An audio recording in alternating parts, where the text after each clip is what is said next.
बोली बाबा बैद्यनाथ की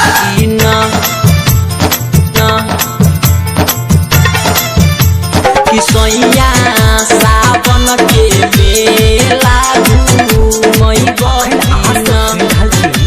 सजनी म्यूजिक के शानदार प्रस्तुति रिकॉर्डिंग स्टूडियो अग्रपति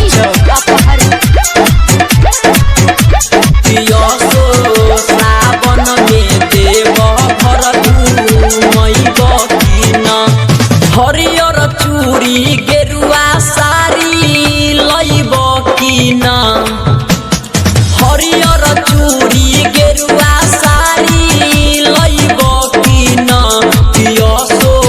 सावन में देव घर घूमैब कि न सैया सावन के मेला घूमैब कि न पियसो सावन में देव घर घूमैब कि न किसैया सावन के मेला घूमैब कि न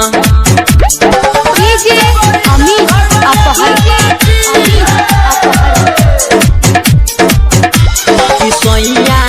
सावन के मेला घूमैब कि न धकेरे लगारी सैया घरे जल्दिया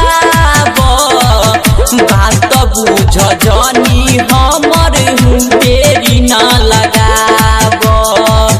देरी न लगाब धकेरे लगारी सैया घरे जल्दिया बात बुझ जनी हमर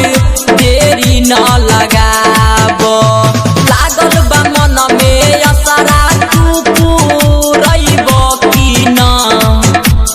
लागल बा मन में असरा तू पूरैब कि न पियसो सावन में देव घर घूमैब कि न किसैया सावन के मेला घूमैब कि न